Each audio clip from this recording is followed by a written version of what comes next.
લોકલથી global તરફ ગુજરાતની હસ્તકલા કળાની મજબૂત ઉડાન. હસ્તકલા સેતુ યોજનાથી 102 કરોડથી વધુનું વેચાણ, 50,000થી વધુ રોજગારીનું સર્જન.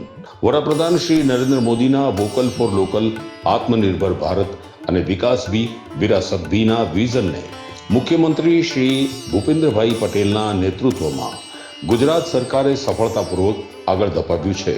ગુજરાતની સમૃદ્ધ હસ્તકલા પરંપરાને વૈશ્વિક ઓળખ આપવા અને પરંપરાગત કલા કારીગરોને આર્થિક રીતે સશક્ત બનાવવા રાજ્ય સરકાર દ્વારા અમલમાં મુકાયેલી હસ્તકલા સેતુ યોજના આજે હજારો કારીગરો માટે વિકાસનો મજબૂત સેતુ બની છે. વર્ષ 2020માં શરૂ કરાયેલી હસ્તકલા સેતુ યોજનાનો મુખ્ય હેતુ પરંપરાગત કલા અને કારીગરોને નવી ઓળખ અપાવવાનો તેમજ કારીગરોને બજાર સાથે જોડવાનો રહ્યો છે. રાજ્યના તમામ 34 જિલ્લાઓમાં અમલમાં આવેલી આ યોજના હેઠળ અત્યાર સુધીમાં 21,690થી વધુ કારીગરોની નોંધણી થઈ છે, જેમાં 82% મહિલાઓનો સમાવેશ થાય છે. ગુજરાત સરકાર દ્વારા યોજના માટે અંદાજે 58 કરોડનો ખર્ચ કરવામાં આવ્યો છે.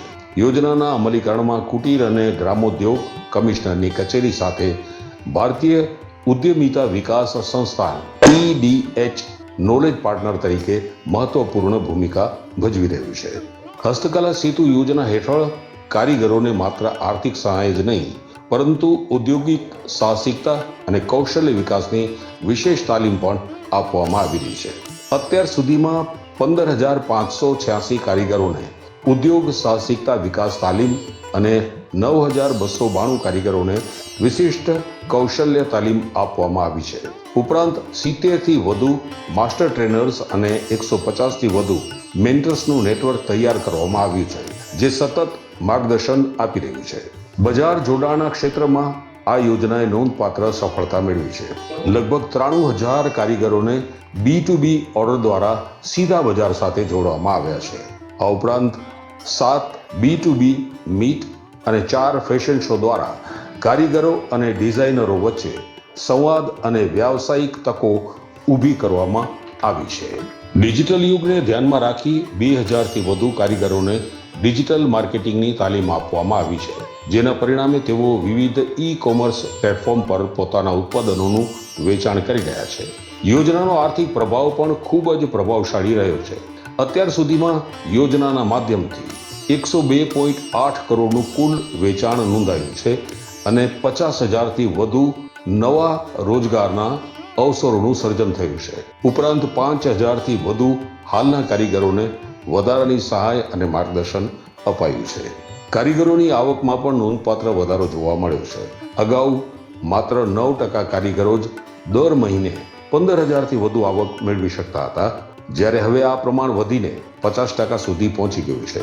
હસ્તકલાને મુખ્ય આવકના સ્ત્રોત તરીકે અપનાવનારા કારીગરોની સંખ્યા પણ 20%થી વધીને 45% થઈ છે. રાજ્ય સરકારના પ્રયાસોના પરિણામે 73% કારીગરો પ્રદર્શનો અને મેળાઓ મારફતે સીધા ગ્રાહકો અને બજાર સુધી પહોંચ મેળવી રહ્યા છે. દસ્તાવેજોની અછત, નાણાકીય સંકલનમાં વિલંબ અને આધુનિક ટેકનોલોજી અપનાવવાના પડકારો વચ્ચે પણ સરકારે ટેકનોલોજી અપગ્રેડેશન, ડિઝાઇન નવીનતા અને બજાર વૈવિધ્યતા પર ભાર મૂકીને યોજનાને સફળતા અપાવી છે.